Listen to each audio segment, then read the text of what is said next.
हर हर महादेव। धर्मराज जी की जय हो। प्रिय श्रोताओं, जो भी अपने जीवन में समस्त सुखों को पाकर अंत में स्वर्ग लोक की कामना रखते हैं, ऐसे सभी भक्तों को अपने जीवन काल में एक बार धर्मराज जी और उनकी बहन पोपा बाई की कहानी अवश्य सुननी चाहिए।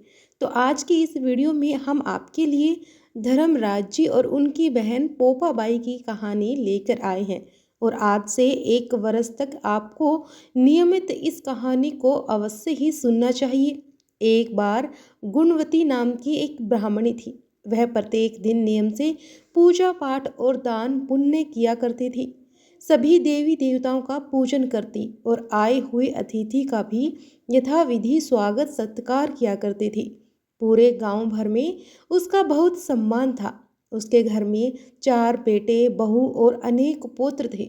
घर में खूब सारा धन था और आपस में सभी लोग मिलजुल कर बड़े प्रेम से रहा करते थे। संक्रांति से ठीक 7 दिन पहले ब्राह्मणी की मृत्यु हो जाती है। सभी उसके भाग्य की सराहना कर रहे थे कि कैसे गुणवती ने जीवन में अच्छे कार्य किए हैं और भरा पूरा परिवार छोड़कर सारे सुख भोग कर सुहागन रूप में ही बैकुंठ को गई है। उधर गुणवती की आत्मा को ले जाने जो यमदूत आए, वे गुणवती को देखकर आश्चर्य में पड़ गए और बोले कि माई, तेरा तेज अलौकिक है। तेरे द्वारा किए गए शुभ कर्मों का प्रभाव तो हम सब स्पष्ट रूप से देख पा रहे हैं। लेकिन ऐसा क्या हुआ है, ऐसी कौन सी गलती तुमसे हो गई है कि हम यमदूतों के साथ तुम्हें भी मृत्यु यात्रा करनी पड़ रही है। अब गुणवती भी आश्चर्य में भरकर उनके साथ चल पड़ती है। रास्ते में सबसे पहले वैतरणी नदी मिल गई। यमदूतों ने कहा कि हे माई, तुमने गोदान किया है या फिर गौओं के लिए कुछ भी किया है तो उसे याद करो, वही तुम्हें इस वैतरणी से पार लगाएंगी। अब गुणवती ने मुस्कुराकर अपने द्वारा किए गए गोदान गोग्रास के दान को याद किया तो अचानक एक सुंदर सी सफ़ेद गाय ने आकर उसे बड़े आराम से वह वैतरणी पार उतार दी। अब थोड़ी दूर चलते ही गुणवती को भूख और प्यास सताने लगी तो उसने अपने अन्न दान और जल दान को याद किया। स्मरण करते ही उसकी भूख प्यास कुछ ही क्षणों में मिट जाती है। अब रास्ते में अलग अलग नरकों के मार्ग आए, जिनमें से कहीं कहीं कांटों के जंगल थे, कहीं चिलचिलाती धूप, तो कहीं कीड़े मकोड़ों को काटना था, तो कहीं चील कौवों को नोचना हो रहा था। अब जैसे ही गुणवती को कांटे दिखाई दिए, उसने अपने खड़ाऊ जूते चप्पल आदि जो दान किए थे उन्हें याद किया तो सारे कांटे गायब हो गए। फिर जब चलते चलते उसे बहुत तेज धूप सताने लगी तो उसने छाता दान याद किया तो बादल हो गए और उसे छांव लगने लगी। थोड़ी ही देर में उसे बहुत जोर से ठंड लगने लगी तो उसने गर्म वस्त्रों को दान को याद किया तो उसकी सर्दी भी दूर हो गई। कीड़े काटने लगे तो चींटियों को डाले गए भोजन को उसने याद किया तो कीड़े मकोड़ों ने काटना बंद कर दिया। चील कौवे नोचने लगे तो श्राद्ध पक्ष की काक बलि को और पक्षियों को डाले गए अनाज को दानों को याद करने लगी और बड़ी प्रसन्नता से वह भी यह सब पार कर गई। अब नर्क के सभी रास्तों से गुजरकर वह धर्मराज जी के महल तक पहुंच जाती है। महल में सोने के सिंहासन पर भगवान नारायण के स्वरूप में धर्मराज जी धरती के मनुष्यों का न्याय कर रहे थे। गुणवती को देखकर धर्मराज जी ने बड़े प्रेम से उनका स्वागत किया, उसे बैठने को दिया और फिर गुणवती ने हाथ जोड़कर धर्मराज जी से अपना अपराध पूछा।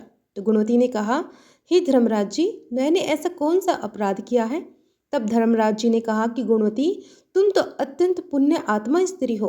तुमने अपने जीवन काल में और पहले के जन्मों में भी पुण्य कर्म ही किए हैं, लेकिन तुमने कभी भी मेरी और मेरी बहन पोपा बाई की कथा नहीं सुनी। मैं धर्मराज भगवान नारायण का ही स्वरूप हूँ और व्यक्ति के धर्म अधर्म का लेखा जोखा रखता हूँ। व्यक्ति अगर मुझ में आस्था नहीं रखता, मेरी पूजा आराधना नहीं करता, तब मेरी बहन पोपा बाई उसे स्वर्ग में जाने का रास्ता नहीं देती है। और यह सुनकर गुणवती ने धर्मराज जी से पुण्य 7 दिन के लिए धरती लोक पर वापस भेजने के लिए प्रार्थना की कि वे धरती लोक पर जाकर धर्मराज जी की और पोपा बाई की कहानी सुनकर और उनका उज्जमन करके वापस आ सके। पुण्य आत्मा गुणवती को धर्मराज जी ने पुण्य धरती पर जाने की आज्ञा दे दी। उधर गुणवती ने पुनर्जीवित होने की खुशी में पूरा गांव खुशी से झूम उठा। लेकिन गुणवती ने उन्हें अपने आने का कारण बताया और हाथ में गेहूं के दाने लेकर सबको धर्मराज जी और पोपा बाई की कथा सुनाने लगी। पहले दिन की कथा के बाद गेहूं के उन दानों को लेकर वह सबसे पहले अपनी बड़ी बहू के पास गई और बोली कि बेटी, यह गेहूं के दाने तिजोरी में रख दे। बड़ी बहू बोली कि माँ जी, अभी तो मैं काम कर रही हूँ, आप खुद ही कहीं भी रख दो। तब गुणवती दूसरी बहू के पास गई, उससे भी यही कहा तो उसने आओ देखा ना ताओ और गेहूं के कुछ दाने लेकर मुंह में डाल लिए। अब और बोली कि माता जी, इन गेहूं के दानों में ऐसा क्या विशेष है कि हमारे घर में तो पहले ही खूब अनाज भरा हुआ है, कहीं से भी उठाकर तिजोरी में रख दूंगी। अब बचे हुए दाने लेकर गुणवती अब की बार तीसरी बहू के पास गई तो उसने पास ही खड़े अपने भाई को वे गेहूं के दाने दिए और कहा, भाई, मुझसे तो चीजें खो जाती है, मैं तो चीजें रखकर भूल जाती हूँ, ले तू ही इसे संभाल ले। ऐसा कहकर छोटी बहू ने वह दाने अपने भाई को दे दिए। उनमें से कुछ बचे हुए दाने गुणवती ने अपनी चौथी और सबसे छोटी बहू को ले जाकर दिए तो उस बहू ने उन गेहूं के दानों को ले जाकर श्रद्धा भाव से अपने माथे से लगाया, फिर लाल कपड़े में बांधकर तिजोरी में संभाल कर रख दिया। सातवें दिन गुणवती जब उज्जवन करके बैठी तो उसने धर्मराज जी तथा पोपा बाई का उज्जवन उनके द्वारा ही बताई गई विधि से और धूमधाम से किया। ये क्रम संपन्न होने के बाद गुणवती सभी से बोली कि संसार में सभी सुख और अंत में बैकुंठ लोक देने वाली यह कथा साल भर सभी को सुननी चाहिए। इस कथा को कहने, सुनने, ओंकारे भरने और विधि पूर्वक उद्यापन करने वाला अवश्य ही स्वर्ग लोक को पाता है। इन गेहूं के दानों को साल भर संभालकर पूजा घर में या फिर तिजोरी में रखना। ऐसा करने से घर धन धान्य से भरा रहता है, परिवार पर कोई विपदा या बीमारी नहीं आती। मैंने अपनी बड़ी बहू को गेहूं के दाने दिए तो उसने गेहूं के इन दानों को कहीं भी रखने के लिए कहा तो पिछले 7 दिनों में इसकी संपत्ति में खूब घाटा हुआ। दूसरी बहू को दिए तो उसने इन पवित्र दानों को मुंह में रखा और चबा गई, फिर वो 7 दिनों से बिस्तर पर पड़ी हुई है। तीसरी बहू ने दाने अपने भाई को दे दिए और उसकी सारी सुख संपदा मायके को चली गई। और मेरी सबसे छोटी बहू ने इन दानों को बड़ी श्रद्धा से संभाल कर रखा है, तभी से इसके घर में धन की वर्षा हो रही है। चारों ओर से केवल शुभ समाचार ही आ रहे हैं। ऐसी है धर्मराज जी की कथा की महिमा। अब हम आपको पोपा बाई की कहानी भी सुनाते हैं। किसी गांव में एक भाई बहन रहा करते थे। भाई का तो विवाह हो गया था, लेकिन उसकी बहन का विवाह नहीं हुआ था। बहन का नाम पोपा बाई था। पोपा बाई हमेशा व्रत और नियम किया करती थी। एक दिन उसके भाई भाभी ने उससे शादी करने के लिए कहा, तब उसने शादी करने के लिए मना कर दिया। अपने भाई भाभी से कहने लगी कि मेरे रहने के लिए आप गांव के बाहर एक झोपड़ी बनवा दे, मैं उसी में रहकर अपना जीवन बिता लूंगी, लेकिन मैं ताउम्र विवाह नहीं करूंगी। फिर वह गांव वालों से कहने लगी कि हे गांव वालों, आप लोग अपने अपने गाय बछड़ों को मेरे झोपड़े के पास घास चरने के लिए छोड़ दिया करो, मैं सभी के गाय बछड़ों की देखभाल किया करूंगी। फिर जो भी बचा कुचा खाना हो वह मेरे पास भेज दिया करो, वही खाकर रह लूंगी। इस तरह बहुत दिन बीत गए। एक दिन उस देश का राजा शिकार खेलने जंगल को जा रहा था कि उसकी नज़र गांव के बाहर बने पोपा बाई के झोपड़े पर पड़ गई। राजा झोपड़े के पास जाकर आवाज लगाने लगे कि यहाँ कौन रहता है। जब कोई भी उत्तर नहीं मिला तो झोपड़े के दरवाजे को ही खटखटाने लगा। खटखटाने की आवाज़ सुनकर पोपा बाई ने अंदर से ही पूछा कि बाहर कौन है, बार बार दरवाजा क्यों खटखटा रहा है, क्या कोई काम है। तब राजा ने बाहर से उत्तर दिया कि मैं इस देश का राजा हूँ, मैं तुम्हारे साथ विवाह करना चाहता हूँ। अब यह सुनकर पोपा बाई कहने लगी कि अपने महल को लौट जाओ, मैं प्राय पुरुष का मुंह नहीं देखती हूँ। लेकिन राजा ने उसकी बात पर ध्यान नहीं दिया और बलपूर्वक पोपा बाई को उठाकर अपने घोड़े पर बिठाकर अपने महल की ओर चल दिया। पोपा बाई ने राजा को श्राप दे दिया कि हे राजा, जा, तेरा राजपाट सब नष्ट हो जाएगा। महल में पहुंचकर राजा ने अपनी रानियों से सारी बात बताई। सारी बात सुनकर रानियों ने राजा से अनुरोध किया कि पोपा बाई को सही सलामत उसकी झोपड़ी में छोड़ आए। फिर रानियों के कहे अनुसार राजा पोपा बाई को उसकी झोपड़ी पर छोड़ने के लिए चल पड़ा।